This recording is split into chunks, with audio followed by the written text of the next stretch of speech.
బాసిల్లెను సిలువలో పాపక్షమా. యేసు ప్రభుని దివ్యక్షమా బాసిల్లెను సిలువలో పాపక్షమా. ఎందులకు నాపై ప్రేమ అందదయా స్వామి నామదికి. ఎందులకు నాపై ప్రేమ అందదయా స్వామి నామదికి. అందులకే భయముందితినే, అందులకే భయముందితినే. బాసిల్లెను సిలువలో పాపక్షమా. యేసు ప్రభుని దివ్యక్షమా బాసిల్లెను సిలువలో పాపక్షమా. చిన్న ప్రార్థన చేసుకుందాం. మమ్మల్ని మిక్కిలిగా ప్రేమించిన మా తండ్రి, మా దేవా, నీకు వందనాలు. ఈ ఉదయకాలమున నీ సన్నిధిలో కనబడుటకు మీరిచ్చిన శ్రేష్టమైన సమయాన్ని బట్టి వందనాలు. ఇంతవరకు పాటల ద్వారా నేను స్తుతించి ఉన్నాము తండ్రి. ఈ సమయంలో నీ వాక్యమును మేము ధ్యానించుచుండగా నీ వాక్యము ద్వారా మాతో మాట్లాడమని ప్రార్థన చేస్తున్నాను. నీవు మాట్లాడే దేవుడవు, మీ స్వరము మాకు వినిపించండి తండ్రి. నీ స్వరమును గుర్తుపట్టగలిగిన ఆత్మీయత మాకు దయచేయండి. నీ వాక్యములో ఉన్న సత్యమును గ్రహించగలిగిన జ్ఞానం మాకు దయచేయండి. ఈ సమయంలో నీ వాక్యము ప్రకటించబడుతుండగా అయా, నీ దాసుడునైన నన్ను నీ సిలువ చాటున మరుగుపరుచుకొని నీ వాక్యము ద్వారా మాతో మీరు మాట్లాడమని యేసుక్రీస్తు పరిశుద్ధ నామమును బట్టి అడిగి పొంది ఉన్నాము తండ్రి. ఆమేన్, ఆమేన్. క్రీస్తునందు ప్రియ దేవుని బిడ్డలారా, ఈ శ్రమల దినాలు జ్ఞాపకం చేసుకుంటూ, యేసయ్యను జ్ఞాపకం చేసుకుంటూ జరుగుతున్నటువంటి ఈ ప్రార్థనలకు దేవుని మందిరానికి క్రమముగా వస్తున్న మీకు నా హృదయపూర్వకమైన వందనాలు తెలియచేస్తున్నాను. ఈ దినము ఉపవాసాన్ని గూర్చి మనం ధ్యానం చేద్దాం. ఫాస్టింగ్ ప్రేయర్, ఉపవాస ప్రార్థన. ఉపవాసం అంటే దేవునికి సమీపంగా ఉండటం,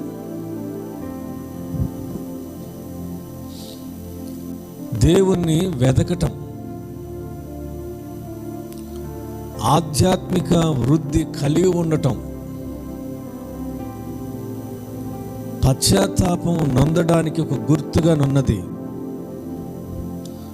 ఉపవాసం ఉండి దేవునికి మొరపెట్టిన వారు పరిశుద్ధ గ్రంథంలో చాలామంది ఉన్నారు. ఉపవాసం ఉండి ప్రార్థన చేసినప్పుడు దేవుడు అద్భుత కార్యములు జరిగినట్లుగా దేవుని వాక్యములో మనం చూస్తాం. ఉపవాస ప్రార్థన దేవుని ఉగ్రత నుండి తప్పించబడుతుంది. ఉపవాసం ఉండి ప్రార్థన చేస్తే శత్రువుల నుండి ఎదురయ్యే ప్రమాదము నుండి రక్షించబడతాం. ఉపవాసం ఉండి ప్రార్థన చేస్తే అపవాది బంధకముల నుండి విడుదల పొందుతాం. ఉపవాసం ఉండి ప్రార్థన చేస్తే దేవుని యొక్క అద్భుత కార్యములను మనం చూస్తాం. ఉపవాసం ఉండి ప్రార్థన చేస్తే అపవాదిని జయించగలుగుతాం. ఇలాగున పరిశుద్ధ గ్రంథములో అనేక మంది భక్తులు ఉపవాసం ఉండి ప్రార్థించి అనేకమైన విజయాలు వారు పొందుకున్నారు. ఉపవాసం ఉండి ప్రార్థన చేసినప్పుడు దేవుడు తన శక్తి కలిగిన కార్యాలను మన పట్ల చేసే దేవుడై ఉన్నాడు. అందుకని ఉపవాసం ఉండటం, ఉపవాసం ఉండి ప్రార్థన చేయటం ప్రతి విశ్వాసి అలవర్చుకోవాలని ప్రభువును బట్టి మనం చేస్తున్నాను. ఈ దినం 2 సంగతులు మీతో మాట్లాడాలని ఆశపడుతూ ఉన్నాను. 2 విషయాలు. ఒకటి, నీనివే పట్టణస్థులు ఉన్న ఉపవాసం. యోనా గ్రంథము 1వ అధ్యాయము 1 నుండి 2 వచనాలు మనం చదువుకుందాం. యోనా గ్రంథము 1వ అధ్యాయము 1-2 వచనాలు.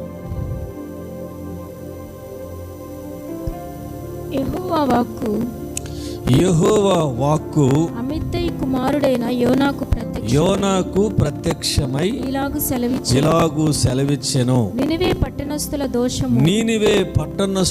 దోషము నా దృష్టికి ఘోరమాయెను గనుక నీవు లేచి నినివే మహాపట్టణమునకు పోయి దానికి దుర్గతి కలుగునని ప్రకటింపుము.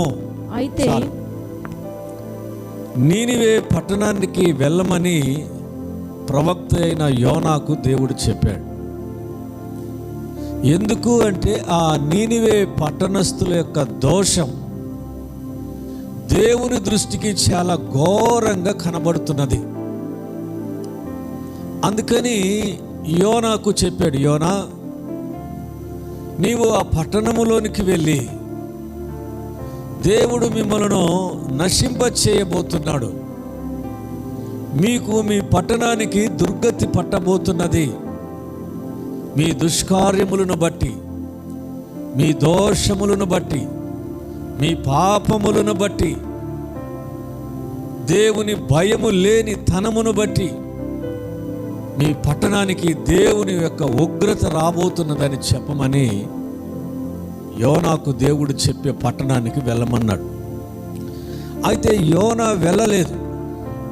యోనా ఆ పట్టణానికి వెళ్ళడానికి ఇష్టపడలేదు.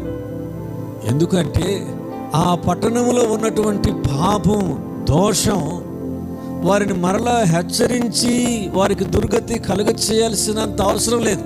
వారి పట్టణములో దోషం ఉన్నది. వారికి తెలుసు పాపము చేయకూడదని, దోషము చేయకూడదని తెలుసు. అన్నీ తెలిసేవారు పాపములో దోషము చేస్తున్నారు, పాపము చేస్తున్నారు, దేవుని మాటను అతిక్రమిస్తూ ఉన్నారు. దేవుని భయము లేకుండా జీవిస్తున్న వారికి ఇక మరలా హెచ్చరిక ఎందుకు? పని లేక నీవు చేయాల్సిందేదో చెయ్యి దేవా అని తన మనసులో అనుకొని యోనా నీనివే పట్టణానికి కాకుండా తార్షీషు ఓడ ఎక్కిపోతాడు. నా ప్రియమైన దేవుని బిడ్డలారా, ఇక్కడ గమనించాలి, దేవుడు ఎవరినైనా హెచ్చరించకుండా శిక్షించడు. ఖచ్చితంగా దేవుని హెచ్చరిక ఉంటుంది. దేవుడు అమాంతంగా ఒక వ్యక్తిని శిక్షించడు లేదా శ్రమలకు గురి చేయడు. వాడి మీద తన ఉగ్రతను కనపరచడు. దేవుడు హెచ్చరిక చేస్తాడు. ఈ నీనివే పట్టణస్థుల దోషమును బట్టి దేవుని దృష్టికి అది ఘోరంగా ఉన్న వెంటనే శిక్షించక వారికి ఒక సమయం, వారికి ఒక హెచ్చరిక పంపుతూ ఉన్నాడు. ఏదేమైనా ఆయన మనలాంటి స్వభావం కలిగిన వాడు కాదు కదా. ఆయన దేవుడు. మనమైతే వెంటనే పగ తీర్చుకుంటాం, వెంటనే కక్ష సాధిస్తాం. కానీ ఆయన దేవుడు గనుక ఆయన తప్పు చేసిన వారిని, దోషములు చేస్తున్నటువంటి వారిని, దేవుని మరిచినటువంటి ఆ జనులను ఒకసారి దేవుడు హెచ్చరిక చేస్తూ ఉన్నాడు. యోనాతో దేవుడు చెప్పాడు, యోనా, నీలాగా నేను ఆలోచన చేయటం లేదు. ఒక అవకాశం, నీవు వెళ్ళు ఆ పట్టణానికి, నేను చెప్పిన మాట ఆ పట్టణంలో ప్రకటించు, ఈ పట్టణానికి దుర్గతి కలగబోతున్నదని చెప్పు అని మరలా దేవుడు యోనాతో చెప్తాడు. నేను మధ్యలో ఉన్న స్టోరీ అంతా చెప్పటం లేదు. కాబట్టి యోనా మరలా దేవుడే తిరిగి యోనాను నీనివే పట్టణానికి పంపిస్తాడు. నీనివే పట్టణం యొక్క పొడవు నిడివి 3 దినాలు ప్రయాణం చేసినంత. ఆ 3 దినాలు ప్రయాణం చేసినంతలో 1 దినము ప్రయాణం చేసి ఆ పట్టణములో సంచరించి ఆ పట్టణానికి కలగబోయేటువంటి దేవుని యొక్క ఉగ్రతను, దేవుడు కలుగజేసే నాశనమును గూర్చి యోనా ప్రకటించాడు. అసలు ఆ పట్టణంలో జరుగుతున్న దోషం ఏమిటి, ఏంటి దోషం? దేవుడు అంతగా హర్ట్ అవ్వడానికి, దేవుడు అంతగా ఆ పట్టణాన్ని గూర్చి చింతించడానికి కారణం ఏమిటి అని మనం చూస్తే, నీనివే పట్టణం అసీరియన్స్ సామ్రాజ్యంలో ఒక ప్రధానమైనటువంటి నగరం, ఒక నగరం, పట్టణం.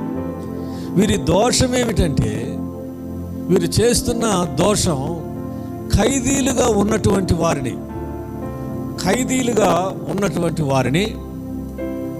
వారిని ఏం చేస్తారు వీరంటే, వారి చెవులు, వారి ముక్కు కోసేస్తారు. అంటే వారిని పూర్తిగా అంగవైకల్యానికి గురి చేస్తున్నారు. వారికి సమాజంలో ఇక ఒకవేళ వాడు బయటకు వచ్చినా జైలు నుండి ఇక వాడు పనికి రాకుండా ఉండేటట్లుగా చేస్తున్నారు. అందవిహీనునిగా చేస్తూ ఉన్నారు, అందహీనునిగా చేస్తూ ఉన్నారు. కాళ్ళు చేతులు విరిచేస్తూ ఉన్నారు, చెవులు ముక్కు కోసేస్తూ ఉన్నారు. ఇలాగూ చేయటం నేరం, ఇలాగూ చేయకూడదు. కానీ ఈ నీనివే పట్టణస్థులు మరి ఖైదీలుగా ఉన్నటువంటి వారి పట్ల చేస్తున్నటువంటి దోషం ఇది. రెండవది, దేవుని ఆలయములోనే వ్యభిచారం చేస్తున్నారు. దేవుని భయము లేదు. దేవుని ఆలయములోనే వ్యభిచారపు క్రియలు, వ్యభిచారపు పనులు చేస్తూ ఉన్నారు. ఆలయం అనేటువంటి భయం వారికి లేదు. మనం ఎక్కడున్నాం, మనం ఎవరి సన్నిధిలో ఉన్నాం, మనం ఏ స్థలములో ఉన్నాం అనే భయము వారికి లేకుండా పోయింది. దేవుని ఆలయములోని వ్యభిచారపు క్రియలు చేస్తూ ఉన్నారు. మూడవదిగా వారు ఏం చేస్తూ ఉన్నారు అని అంటే, చిన్న పిల్లలను బలిగా అర్పిస్తూ ఉన్నారు. చిన్న పిల్లలను బలి అర్పణ చేస్తూ ఉన్నారు. తల్లి కడుపులో ఉన్నటువంటి బిడ్డలను చంపేస్తూ ఉన్నారు. తల్లి కడుపులో ఉండగానే ఆ బిడ్డను చంపుతూ ఉన్నారు. అందుకే నహూము ప్రవక్త ఈ పట్టణాన్ని గురించి ఏమని అన్నాడంటే, ఇది నరహత్య చేసే పట్టణం, ఇది నరహత్య చేసే పట్టణం. క్రూరమైన మనుషులు, దేవుని భయము లేని పట్టణం, జనులు. ఇట్టి పట్టణాన్ని దేవుడు హెచ్చరిక చేస్తున్నాడు. వారు మారు మనసు పొందుతారేమో అని. ఆ పట్టణానికి దుర్గతి కలిగించాలని దేవుడు ఉద్దేశం కాదు. ఆ పట్టణంలో ఉన్న ప్రజలు మార్పు చెందాలన్నది దేవుని యొక్క ఉద్దేశం. దేవుడు యోనాను ఆ పట్టణానికి పంపించాడు. నీనివే పట్టణానికి యోనా వెళ్ళాడు. 1 దినము ప్రయాణము చేసినంత దూరం సంచరించి ఆ పట్టణమునకు కలగబోయే శ్రమను గూర్చి తెలియజేశాడు. 3వ అధ్యాయం 4వ వచనం. యోనా పట్టణములో 1 దిన ప్రయాణమంత దూరం సంచరించి, 1 దినము ప్రయాణమంతా దూరము సంచరించి, ఇక 40 దినములకు, ఇక 40 దినాలకు నినివే పట్టణము నాశనమగునని నీనివే పట్టణము నాశనమగునని ప్రకటన చేయగా నీనివే పట్టణపు వారు దేవుని యందు విశ్వాసముంచి ఉపవాస దినమును చాటించి గనులేమి అల్పులేమి అందరును గోనె పట్ట కట్టుకునిరి. ఇక చాలా విషయాలు ఉంటాయి. యోనా పట్టణముకు వెళ్ళి దేవుని మాట చెప్పినప్పుడు ప్రజలు ఆ మాటను విశ్వసించినారు. వారు ఉపవాస దినమును చాటించారు. గనులేమి అల్పులేమి. రాజు కూడా తన సింహాసనాన్ని విడిచిపెట్టి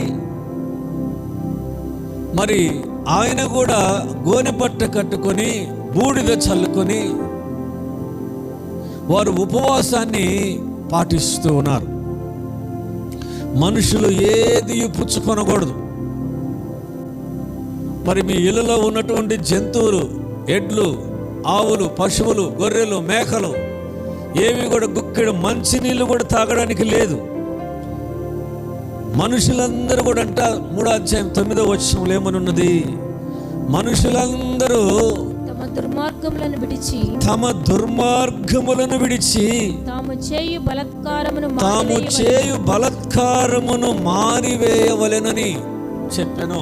తర్వాత నీనివే పట్టణస్థులు తమ చెడుతనమును చెడు నడతలను మానుకొనగా దేవుడు చేయదలిచిన కీడు చేయుట మానెను అనే మాట ఉన్నది. ఇక్కడ వారు ఉపవాసం ఉన్న విధానాన్ని మనం చూస్తాం. నీనివే పట్టణస్థులు దేవుని ఉగ్రతను తప్పించుకొనుటకు ముందుగా వారు ఉపవాసం ఉన్నారు. వారి ఉపవాసంలో పచ్చి మంచినీళ్ళు కూడా ముట్టుకోకుండా ఉపవాసం ఉన్నారు. గోనెపట్ట కట్టుకున్నారు, బూడిద చల్లుకున్నారు.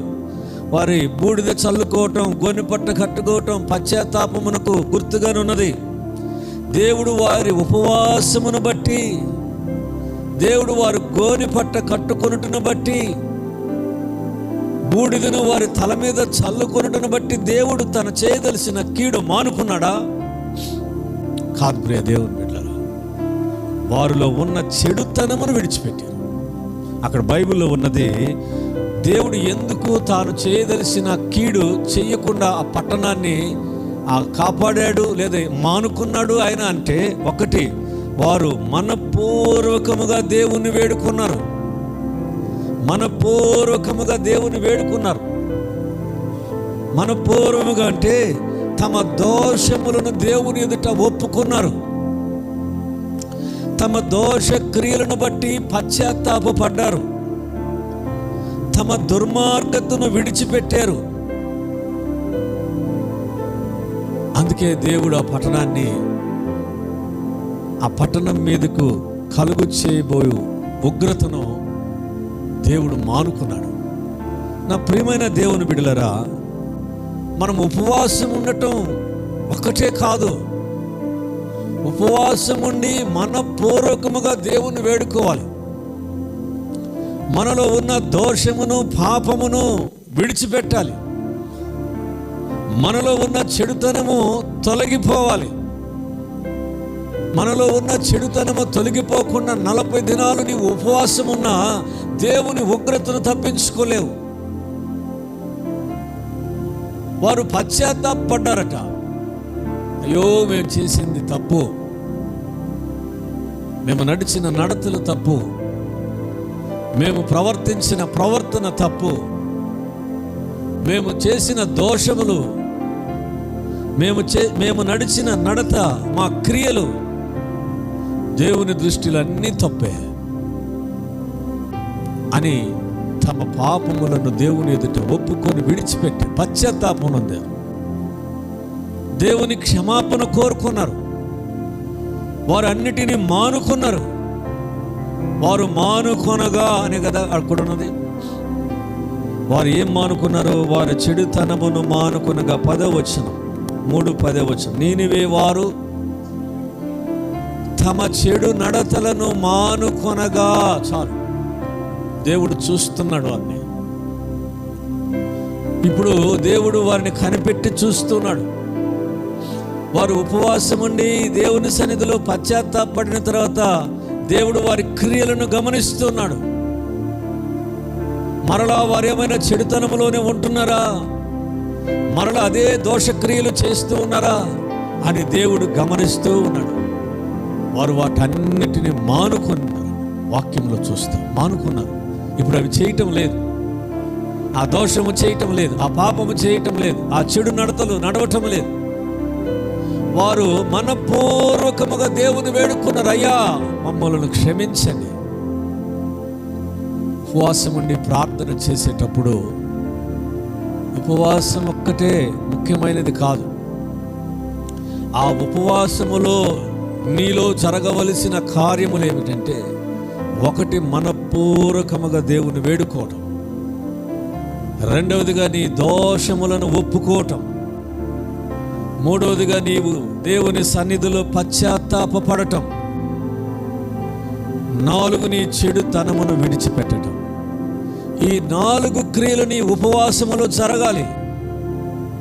ఇవి జరగకుండా నువ్వు ఉపవాసం ఉండి కడుపు కాల్చుకున్నా ప్రయోజనమేమి ఉండదు. అందుకే యెషయా గ్రంథములు అంటాడు కదా, ఏంటి మీరు చేసే ఉపవాసం? 53 అధ్యాయం చదువుతారు ఆ మాట. మీరు చేస్తున్న ఉపవాసం ఏంటి అని దేవుడు వారిని ప్రశ్నిస్తాడు కదా. ఒకసారి చదువుకుందాం.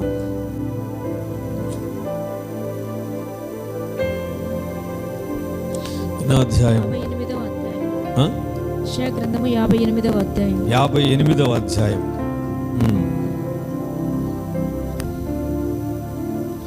మేము ఉపవాసం ఉండగా నీవెందుకు చూడవు? మేము మా ప్రాణములను ఆయాసపరచుకొనగా నీవెందుకు లక్ష్య పెట్టవు అని అందరూ. మీ ఉపవాస దినమున మీరు మీ వ్యాపారము చేయుదురు, మీ పనివారి చేత కఠినమైన పని చేయించుదురు. మీరు కలహపడుచు వివాదము చేయుచు అన్యాయముగా గుద్దులాడుచు ఉపవాసముందురు. ఇక్కడ అంటాడు, ఇట్టి ఉపవాసము నాకు అనుకూలమా?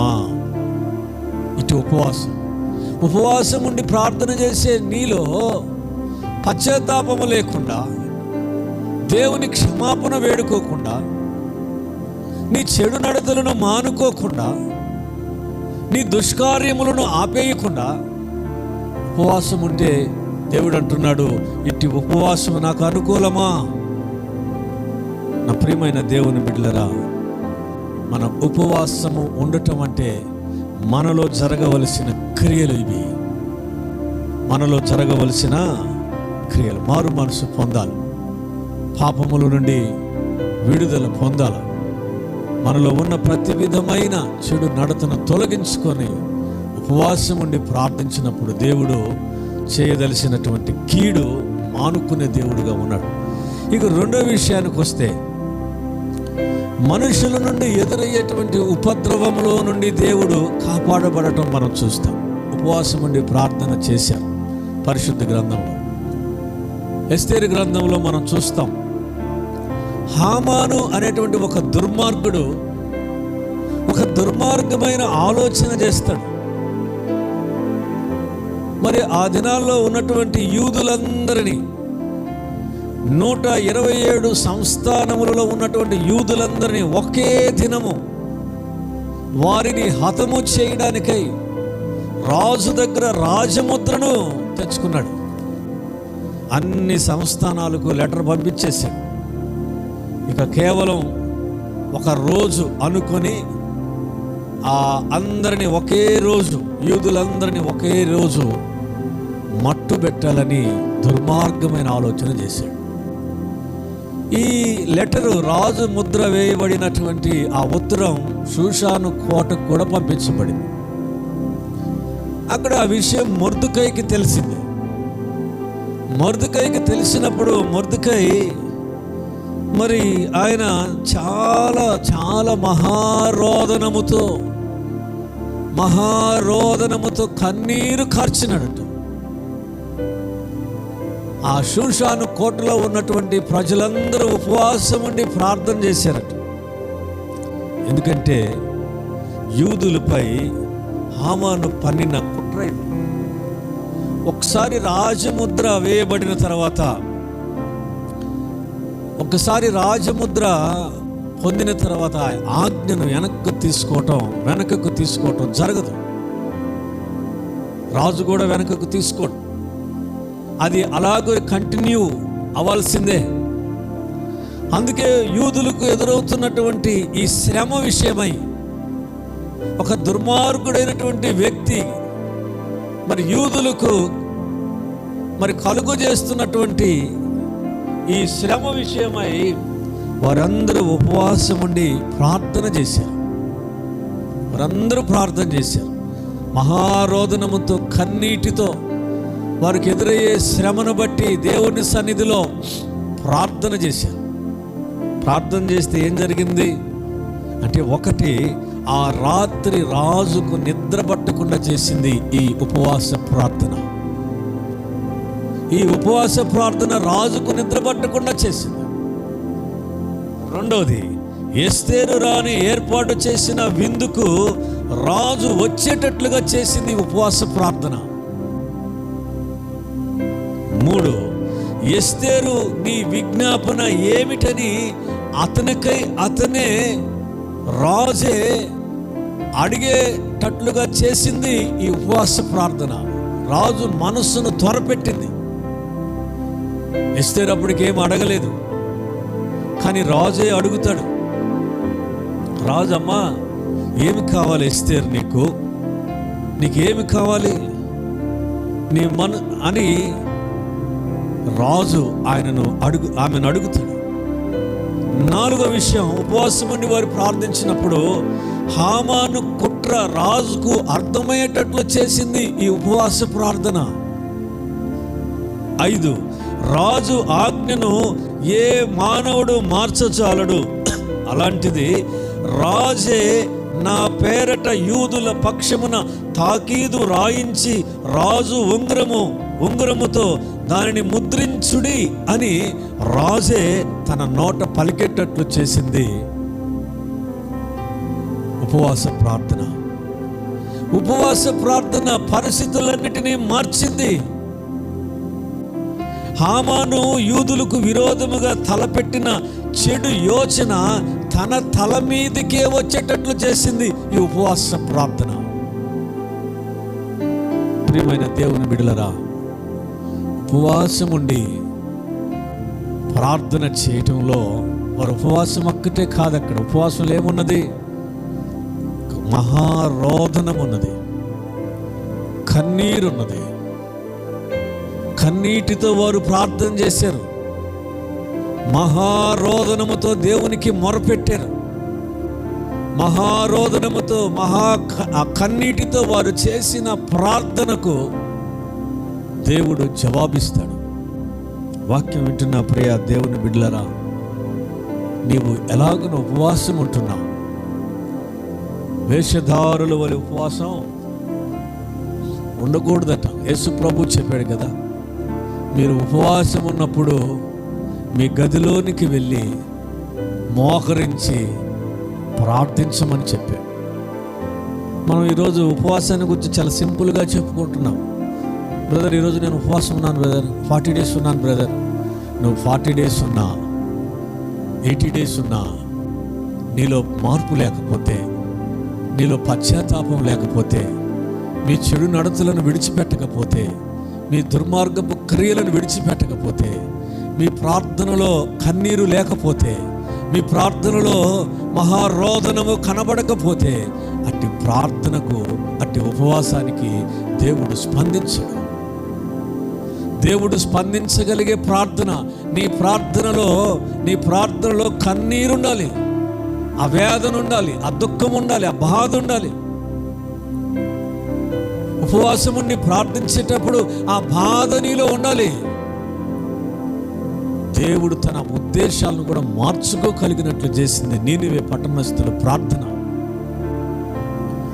ఓ మహా ప్రమాదాన్ని యూదులు మహారోదనముతో కన్నీటితో ప్రార్థన చేసినప్పుడు రాజు యొక్క ఆలోచనలు మార్చబడింది.